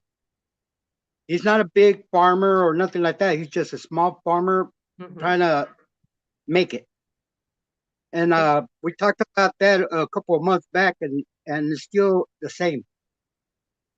I just wonder why. This is Jessica. This might be the same person. We've asked a couple of times to see exactly who this person is so we can clarify on our end. Although the program has a long wait time, it should be much faster for people in Arvin, Lamont. That's one of the big benefits of having this program in your community. And so that should not be the case. We will follow up. I think the last time we had this, we followed up directly with the applicant, and we're working right now with another, I don't know if it's the same person you brought up to us, Mario, that we just talked with Sandra and Emma from Leadership Council about, but if it's the same person, we're also working directly with the applicant. So it is a little bit of a balance between what you said about a little bit of a wait time, but 2 or 3 years is not it for this. And so we're continuing to work with that person. I don't have the exact answer, but I imagine it's much more direct with that farmer, and we're going to directly follow up. I'm also happy, Mario, to follow up and just give you a status update, just because it sounds like you obviously know this person and want to and care about this program. And so we'll let you know. Yeah, this guy right here, he's a very good person, and he helps out the community, gives out fruit and stuff like that. And we have to take care of those type of people. They're good people, and we have to take care of them. This is Jessica. Yes, we want to make sure that happens. So I appreciate the constant follow-up, and I know our team's working really closely with them. Thanks. Bianca and then Cesar. Jessica, you were mentioning that there was quite a few already machines given out. Is there a map that the district could do to see where these equipments were given out, just to make sure that it does benefit the community and not out in the outskirts of what the 617 I know that the 617 radius is really big, but we want to make sure that it's very concentrated where community members are, not on the very end of like the end of the map where they were able to qualify. It is just to be more efficient to where the money is given to, and see if there's any potential of even for these growers to apply maybe for the green vegetative barrier. So that's an extra money that could be used to benefit the community and lower any emissions reduction. This is Jessica. We can certainly get a way to visualize. I think a map makes sense. All of the projects that we're doing. I know that's something we've been working on in other communities. A couple of things just to make sure we're still talking about Arvin Lamont. There is no radius. There's no big boundary like there is in Shafter. This is a much smaller boundary, if you recall, than Shafter. That boundary, as created by all of you, was intended to be the boundary for these types of projects. And so that is really the requirement, is that they're in the boundary. And we don't fund with CERP money anything outside of the boundary. That said, I agree with you. I'd love to see where these impacts are happening. So we definitely will do that and follow up not only on just the location for all of us to know, but also, to your point, to reach out to folks.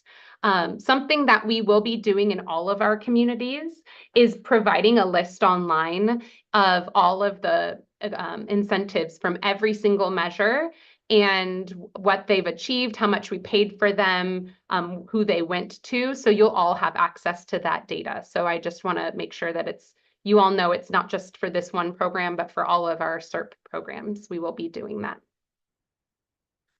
Thanks, Bianca. Cesar. Yeah, thank you.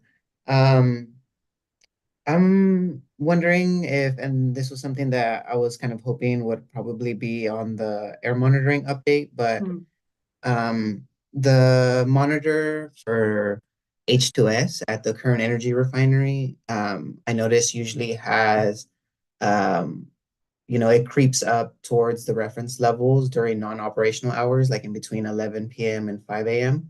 And we also, when we do get, reports from the current energy refinery, they tend to be like smells or, stuff that's coming off of the refinery late at night. And the last time we got one of these reports, it's because there was a peak at the monitor. But then when the air district inspector called, they said, well, the monitors are currently under maintenance. So that's probably what it was. And it ended up being an underground pipeline that was leaking H2S that the air district gave a variance for so that they could make repairs. And I think that's the type of leak that community members have been asking for notification about and for updates on. And I'm wondering if there's any updates as to how long the repairs took when they began, and any updates around either the variance or the leak. This is Jessica. I can update you on a general piece, and just for transparency for everyone, Cesar and I had this conversation a few days ago. It's definitely something, basically just re-describing what Cesar mentioned on the kind of like regular pattern of some of the H2S. As a reminder, anything that exceeded from the fence line monitoring or exceeds that threshold, so there's like a health-based standard, and anything that exceeds that, there's a notification that goes out to the refinery that comes to the district that folks can sign up for and receive. That is one type of action where the district and the refinery work together to understand what's happening. We go and do an investigation. What Cesar is describing, though, is this regular pattern under that health threshold, but still an interesting pattern of some level, like detectable level, meaning like there's something happening on the graph, even though it's under that level. It happens pretty regularly at certain times of the day. If you kind of go back through the history on the fence line monitor. So Cesar, after looking at that, definitely something that the district and Kern Energy are committed to just looking into and understanding that data a little bit more. Of course, committing to continuously understand and take action when it exceeds the number, that threshold. But I just want to commit out loud that that's something that we are going to try to better understand, just that regular pattern, even if it's low, just understand what that is. I can't personally right now speak to, I don't have knowledge of kind of the details of the variants or the repairs. I don't know if someone from Kern Energy can speak more to that part. Thanks for that, Jessica. And Jessica's right.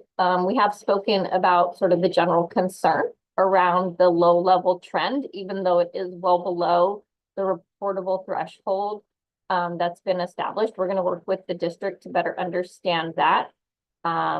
Just because it's detected at our monitor isn't a foregone conclusion that it's coming from our facility, but we want to be cooperative and collaborative and, you know, understand where that might be coming from. Specific to information on the repair that we completed, Cesar, that you mentioned, and the variants, I wasn't aware that that was a specific question that was of concern tonight, so I don't actually have data to speak to that, but it is something that we can follow up with and, you know, incorporate that in our conversations ongoing with Jessica and her team. Awesome. Thank you for those updates. And I understand that this, you know, just because it was picked up by you guys doesn't mean that it was produced by the refinery. But on your own website, it says that sources of hydrogen sulfide are a landfill, volcanic gases, hot springs. There's none of that nearby. Wastewater treatment. I'm not sure if there's any of that nearby. And petroleum refinery. So I think even from the things that you have listed on your website, the you know, the most likely culprit would be the petroleum refinery. But, you know, thank you for your commitment to looking into it. And I would still like to see more than just 3 months of historical data. We asked about that last time and haven't heard any updates. Thank you.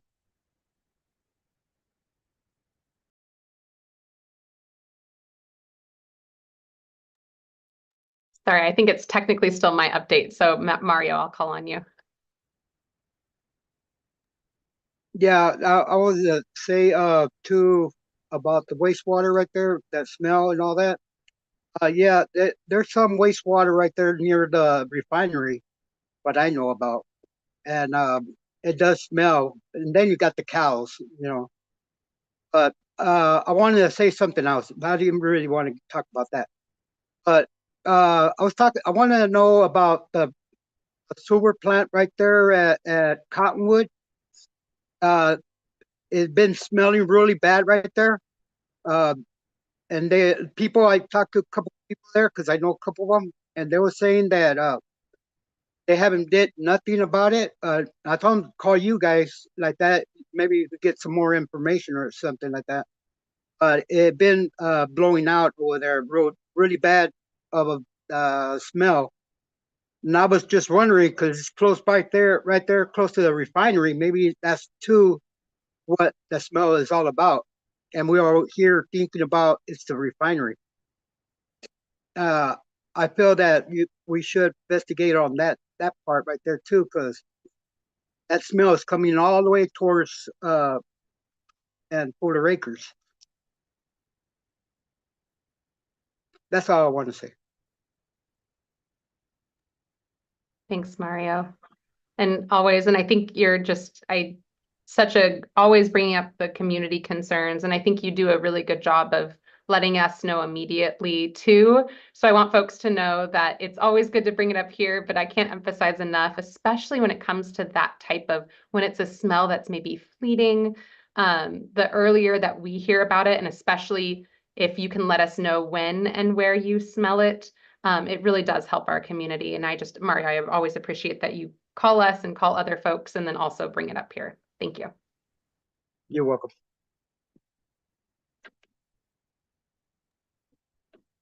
This is Liz. Thank you for the updates and all of the really important questions.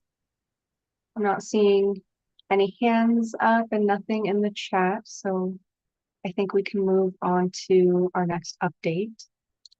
And at this time, I would like to invite Card to share an update. I see, Michelle, you put some stuff in the chat. Maybe you could, yeah, I Yeah. see you've unmuted. Thank you. Yeah, I'll try to turn my video on, but my computer has just not been cooperating recently with me, so we'll see how that goes. All right, looks like I'm stable for the moment, so I'll leave it on. Yeah, I'm happy to talk to you all. I was so excited to see some of you. Also, I want to mention that I saw several of you at the research division meeting that we had last week. Was it only last week? It's been a busy week, couple of weeks for me. So that was great to see you. And I just want to remind everybody, I'm always here. You can reach out and talk to me, ask me random questions if you want. So just call me. Definitely try to be accessible to you. And so, yeah, I put a couple of things in the chat. The first thing that I put in there is about community air grants. Now, this is something that our program has done. It was supposed to be on a yearly basis, but COVID threw it off. So now we call them cycles. And so we have put out cycle 5 grant opportunities. And some of you may know people or community-based organizations that have applied for these grants and gotten them. Maybe you haven't done that and maybe you're interested. And so this would be a really good resource for some, it gives money towards technical things. So it could go towards specific kinds of monitoring, or it can go towards more capacity building things like outreach and things like that. So there's lots of opportunities and a breadth of things that it can apply to. So if you're thinking it could at all apply to your community-based organization, I definitely encourage you to go and check it out and see if it works for you. And they are having workshops. The first one is happening on the 30th, and that's kind of a question and answer session. But the next one on October 1st, if you've never applied for it in particular, this one is all about how to apply, how to create a really good application that is competitive. They've got a lot of money coming out this year, that a lot more than they've had in previous times. So definitely want to get as many proposals out there as possible. So just let me know if you have any other questions, but I dropped a link there. And the second thing I put in there is the consultation group. I don't know how many of you remember the consultation group, but it used to be going regularly, and Jess had always been a part of it. And I think I brought it up maybe a couple of times in the past. But this is a group that basically informs our whole program, the whole community air protection program, which is where I work, which is what funds AB 617, like that's the whole deal. And it got dissolved because of various things, and it's been reformed. And so now we are looking for applications for people to join. And we are looking for all sorts of people. So anybody from a resident or a community-based organization, we'll definitely have, they won't have to apply, but we'll have Air District people included in that. We're definitely looking for representation from our Native American tribes. We are looking for people from industry and business that might be interested in coming, environmental justice organizations, and local governments. So if any of that interests you, because I know we have a lot of those people I just mentioned here on the call with us, please take a look, apply, call me if you want, because I was involved in the whole thing before, and I will be again now. And so I have quite a bit of history with it. And so if you have any questions, give me a call. And I think that's about all I have. This is Liz. Thank you so much, Michelle, for all of those updates and for putting those links in the chat. I'll just pause again to see if there are any questions coming up right now for Michelle. Okay, not seeing any, and Michelle is making herself very available. I see you put your email in the chat. Thank you so much. So encourage you all to reach out and take advantage of those opportunities. And so we can go to our next update, and that will be DPR. I see Jimmy and Aniela. Do you have an update to share? Yes, this is Jimmy Nguyen from DPR. So yesterday, at the pesticide subcommittee, DPR provided a presentation about our alliance grants. And their presentation, which includes information about how to apply for an alliance grant, is on the Air District website. And we are going to share the links in the chat. And that's pretty much our update.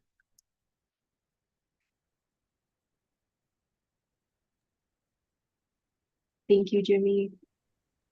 And it looks like the information about that grant has been added to the chat.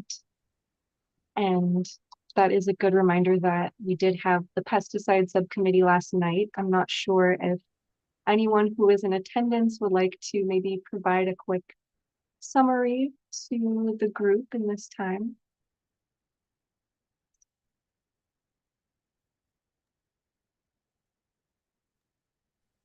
Yeah, I think that the meeting last night had quite a bit of engagement. We got a pretty good presentation from the Ag Commissioner on what it takes to get a report made. Unfortunately, coincidentally, there was a good example where me and a coworker actually experienced a possible spray. And the Ag Commissioner responded very quickly to get things, addressed. They even gave us a call back with some information, and after we gave our side of the story, they felt that some further investigation was needed, right? So I think it was a very timely presentation. They really let us know how thorough their investigative process is, and told us that if you're ever worried about anything, to make a report, and if there's ever an emergency or you feel unsafe, that to call 911, because the firefighters have the Ag Commissioner's number as well. And firefighters will get there quickly, and they have some equipment as well. So I think it was a very good meeting. It helped us as community members figure out what we should report and how to report it, and also talked a little bit about some vegetative barriers and where those could be most helpful in communities, highlighting some of the work that Bianca and her organization have done with community around, collecting information on where those could be and how we could benefit from the vegetative barriers.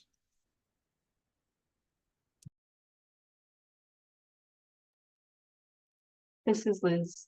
Thank you so much, Cesar, for that really great summary. I think most folks were able to make it, but for those who weren't, those meetings are always recorded, and I believe you can access those recordings. And so that was the last of our agency updates. At this time, I'll just open it up to CSC members and see if there are any updates that any CSC member would like to share with the group at this time.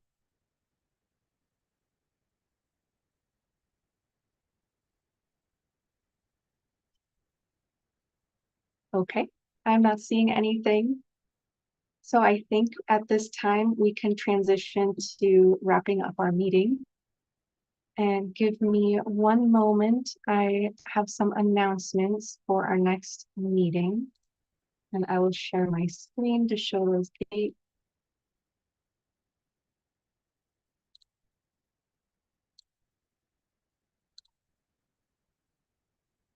Okay. So the next agenda setting meeting, again, it's not a required meeting, but they always go much better when as many CSC members as possible attend and help us really think through what you all would like to prioritize for the upcoming CSC meeting agenda. So that agenda setting meeting will be next week on October 3rd from 4 to 5 on Zoom. And then our next CSC meeting will be October 23rd at 5 p.m. and again via Zoom. And we don't have any upcoming subcommittees currently scheduled at the moment. And one more piece for our wrap up, I will share some action items. Give me one moment as I pull that up on my screen for you.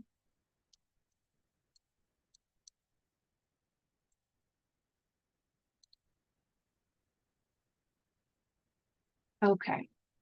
So hopefully you are seeing the action items. And again, we take the time to do this because that's a very important part of this process. So you all are able to keep everybody accountable towards tracking the progress made towards your suggestions.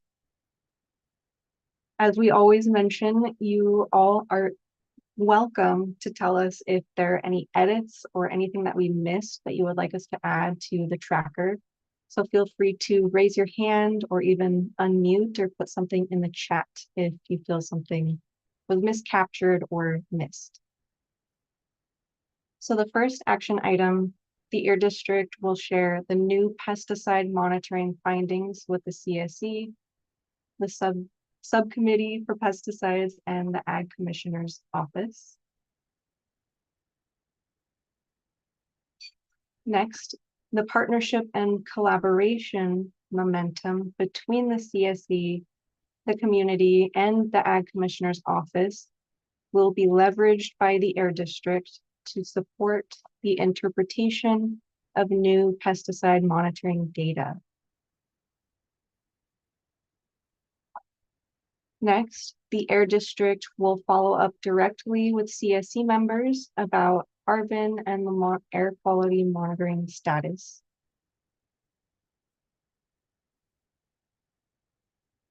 And I believe the last action item, the Air District and CARB will follow up with CSC members regarding the concerns raised about the diesel gas and what pollutants are emitted.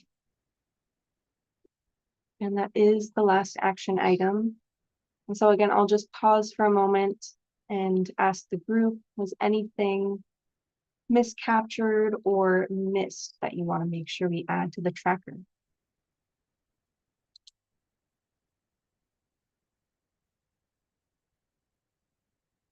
I see in the chat, can we plan for a vegetative meeting to update the maps now that the application is available? The subcommittee meeting. Great question. So Gustavo's asking if they could schedule that vegetative barriers subcommittee meeting. This is Jessica. We have a map that's pretty detailed that we've, for the past 2 years, received a lot of input on. Can I ask, maybe Gustavo, since we have a little bit of time in our meeting, can I ask maybe if you don't mind coming off of mute and explaining what updates to the maps we want to do? And maybe I'll just caveat with, because it's open right now, we're definitely interested in seeing folks that apply and then coming to you all and saying, here's what we've received from the application. But I also understand, probably to your point, we want to do some good outreach in certain places. So I'm just wondering if you're feeling like the maps are lacking, or do we just need to refine the maps? Yeah, thank you. If I did it correctly, I think I shared maps with your district yesterday. And those are copies of maps that I gathered from your Air District website. In preparation with the meeting with the Ag Commissioner, we found that there are areas that I think it will be great to add to the map. Areas that, you know, there are orchards, for example, near to residential areas, like an example in Comanche, in Arvin, in Comanche, the first round we, you know, identified the sites where the residents want to see the green barriers.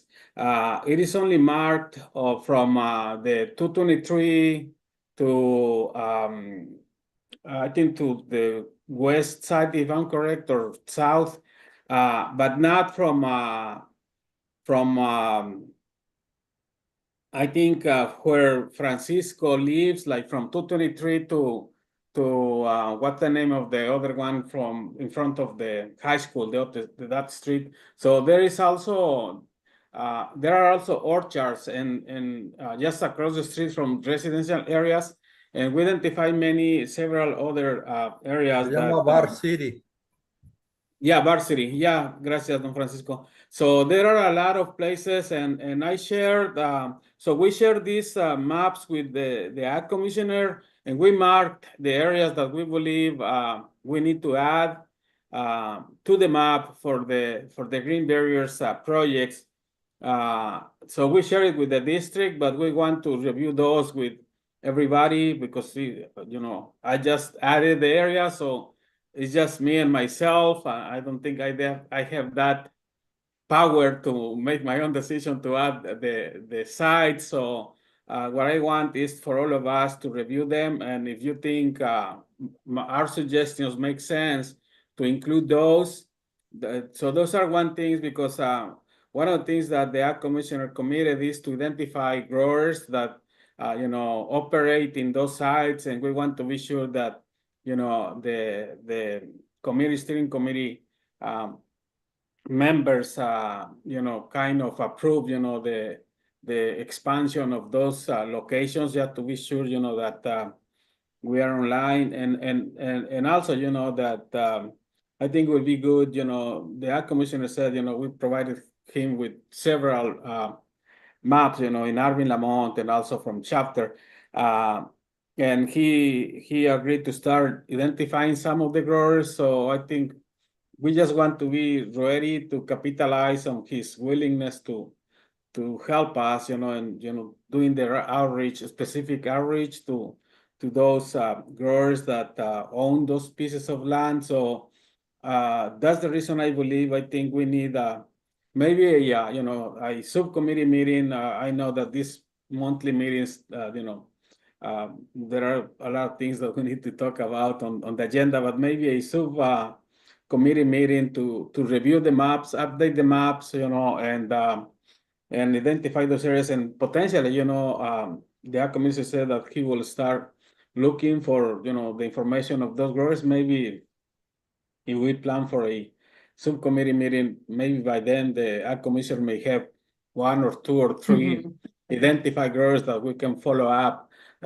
He said he will, if there are growers that he know or may have a good relationship, he may outreach, but the other option is that if not, he can share the information with us, so we can do, the residents or the steering committee members can do the outreach, and obviously, the Air District, you are more than welcome to do the outreach, and the Farm Bureau, any person, any entity that want to help. But I believe we are now ready, with the application. So I just want to be sure that we, try to focus on this effort sooner than later, because this is important for the residents.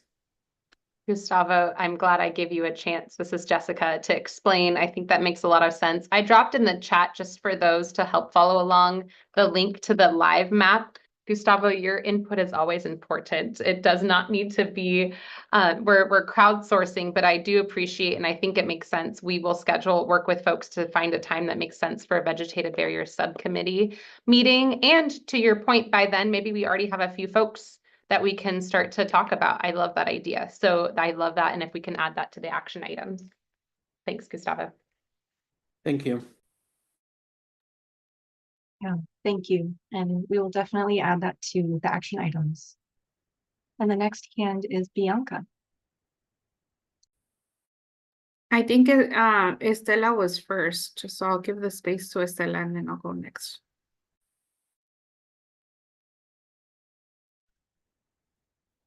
Hola, buenas tardes a todos. Soy Estela de aquí de Arvin. Nada más para apoyar lo que Gustavo dice de las barreras vegetativas. Estuvimos viendo los mapas y varias de las calles las estuvimos mencionando nosotros en algunas juntas, porque están los árboles de almendra, pero ya al ver los mapas vimos que les faltaban algunas partes que no estaban incluidas. Entonces por eso yo creo que también pedimos y hablamos con don Gustavo, y don Gustavo nos enseñó los mapas, y todos dijimos que queríamos, pues sí, queríamos aclarar ese punto, porque como en la Comanche siempre hemos hablado de la Sycamore, pero hasta la 223, pero hay otro pedazo todavía más largo que abarca toda la contaminación de los árboles de almendra. Entonces también allá por la high school también está otro área de que son puros árboles de almendra. por el camino real también. Entonces, prácticamente la ciudad de Arvin estamos en medio de todos esos árboles de almendra y pues yo creo que sí tenemos que revisar los mapas porque tenemos que expandir un poquito más esas barreras vegetativas y que los rancheros pues nos apoyen, ojalá y que nos apoyen. Eso nada más era lo que yo quería comentar, que sí estamos de acuerdo con don Gustavo porque hemos estado trabajando en eso con todo el grupo. Yeah, and Gracias. sorry, Bianca, that I'm jumping you ahead, but just to follow the Stellas, we had a prep meeting for this meeting, and we shared the maps that we shared with you, Jessica. So that's why they know about it. Just wanted to mention that. Sorry, Bianca, for jumping up ahead. Go ahead, Bianca. Yes, I wanted to echo what Gustavo was mentioning after viewing. Gustavo did a very extensive mapping where we discovered a lot of the green vegetative barriers that were missing. And if it's possible, sooner than later, I know that Ag Commissioner is willing to work with us and open willingness to do some work with us. And we should take advantage of that, knowing how the time is. I know that we are in a crunch time, and especially when planting season is almost finishing. So it would be nice to at least start the conversation with these growers, especially in the surrounding areas, and knowing that there's some machineries that were given out. So giving an extra incentive to do a green vegetative barriers would add a little bit more advantage in this process. So I do want to echo what Gustavo and Doña Stella were mentioning, that we should have it sooner than later to add any missing locations, and that harvesting season is right now in place, and you could see the dust. I actually pulled up and it was horrifying to not be able to drive through your town and having so much dust in the area. So I do want to echo that it's important to do it sooner than later, because it's going to affect our PM 2.5 monitoring. And there's always a continuous lingering problem if we don't address it sooner.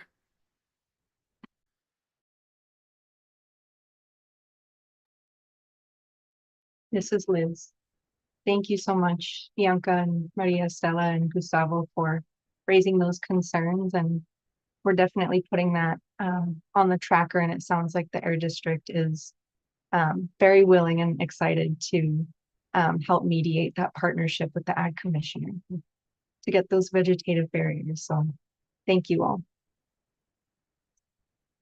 And I'll just pause for another moment to see if any other questions or comments, anything missed from the action items that you would like to add before we officially close our meeting tonight. If I may, also, we mentioned it on the pesticide subcommittee meeting, but for everybody, folks that didn't participate yesterday, another thing that the Ag Commissioner is willing to collaborate with us is if there are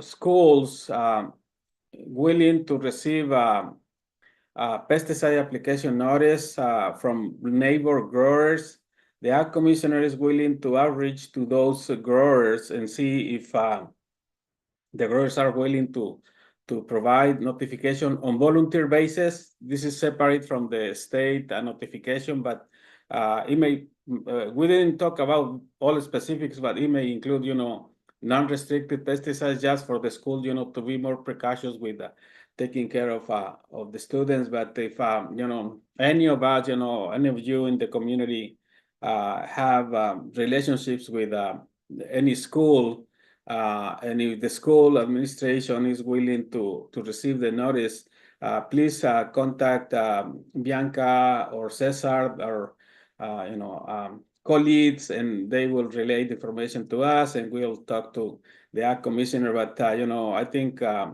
encourage everybody, to to help us, identify those schools that may be willing to receive the notice, so we can again, capitalize on this collaboration that we are doing with the Ag Commissioner.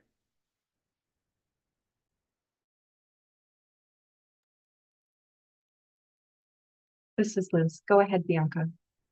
Sorry, I also wanted to add, so the Air District does have some type of contact with schools. So if they're able to provide that information where we could do the connection, it would also be very helpful to facilitate. I know that there's monitoring in Sunset and all that. So if you have contact also, please shoot it our way. We would be gladly to use it and for a benefit for the community. So I do wanted to add that piece.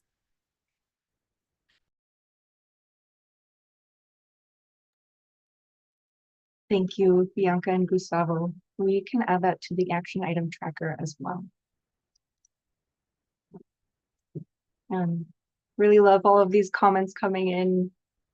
We have a few minutes left. That doesn't mean we all have to stay any longer than we need to, but if any other relevant comments are coming up, please do raise your hand and let us know. I am not seeing any, so if nothing is coming up, I think we can transition to our closing remarks. And at this time, I would love to invite both of our wonderful co-leads, Bianca and Cesar, to share any closing remarks with the group. Maybe Bianca, would you like to go first? Yes, I wanted to give kudos for the Air District in providing all the monitoring in the Arvin and Lamont area. This is another part of the AB 617 that is important for us to view and review how these SERP incentives are helping and where we should make those changes. So I do want to give a lot of kudos for the Air District, especially for the monitoring and giving a very good background information of how everything's detailed, where the monitor, what is it picking up? Because as residents, we really don't know what's out there. We only know that there's maybe a bad air day, but having breakdown of how each air quality is broken down and what specific seasons everything is reading is important. And all the questions that were given out today was also very helpful in understanding that there's some lingering questions and we should follow up. I think the space that the Air District is giving us and CARB are important. And I wanted to give a big shout out to CARB for finishing the T-loan monitoring in the Arvin and Lamont area. And hopefully we could get the reading soon to see how it's been working out here in the current area, especially in the South Current, where we've had high elevations of T-loan, 1,3-D.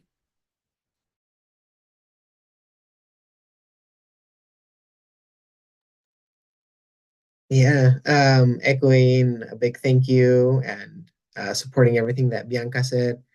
I just want to take a step back and recognize that without all of our efforts and all of the time that we've put in, we wouldn't be able to ask for things to be done better because they wouldn't be getting done at all. So I think it's very important that we're here because we're making a change and helping, to make the Air District and CARB more aware of our issues and making better connections in between community and agencies. So I'm happy that there's updates and I'm happy that there's engagement because without engagement, there would be much less updates and much less community engagement. So I'm happy to see that, community is as engaged as agencies are in this partnership. So just thank you to everyone.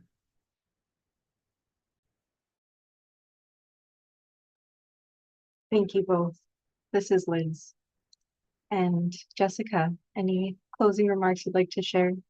This is Jess. I said it last night, but not every single person heard it. But the thanks really needs to go also back onto Bianca and Cesar, who are just such great co-leads and do such a great job engaging with community members in this meeting, before this meeting, after this meeting, calling us at the Air District, calling the Ag Commissioner, calling CARB. They're really doing a lot of work behind the scenes, and it's definitely showing, and I just want to take a moment to appreciate them. So thank you all for being here, but special shout out to Cesar and Bianca.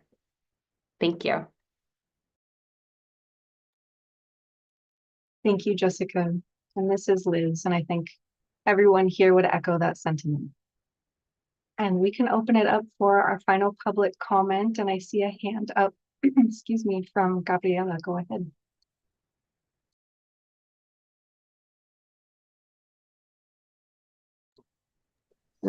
Buenas tardes.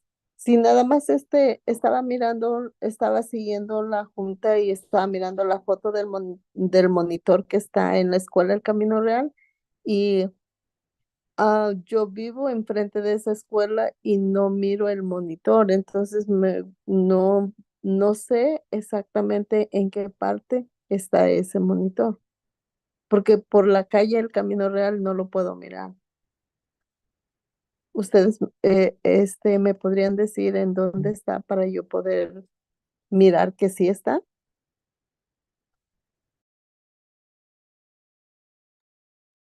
This is Jessica. This is a good note to end on. I'm going to share my screen really quickly of just showing we do have on our, and I might actually take a moment to go right back. If you go to our community page, you can either click here and then go to community air monitoring. And as a reminder, you can go into Spanish and do this. I will do that actually here in a second, or you can just click directly onto community air monitoring. And so if you click, you can actually zoom in and see where the monitor is. I don't have a direct picture, but if this helps, you can actually go on here and zoom and see where within the area, within the school, the monitor is. Typically, our monitors are on the roof, and they're not very big. They're about the size of a mini refrigerator. So you might not notice them, and they have kind of a little pole sticking out of them, but that's where it's located at this particular site. And then if you're on here, just as a reminder, you can either click here for more info, or you can directly click Escuela Camino Real and see the monitor here as well. It's actually on top of the office. The principal showed it to us in one of the site council meetings, so it's right on top.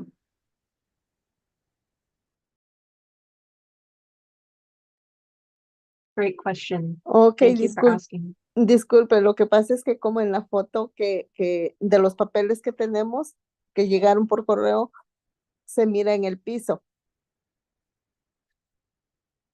Sí se mira en el piso, Gaby, pero está arriba de la oficina.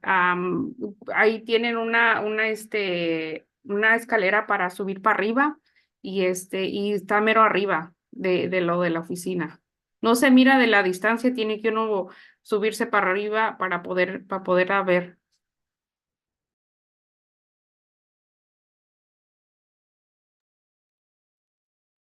And this is Liz, and I hope everyone knows that you should never apologize for asking any questions, and we always encourage the questions.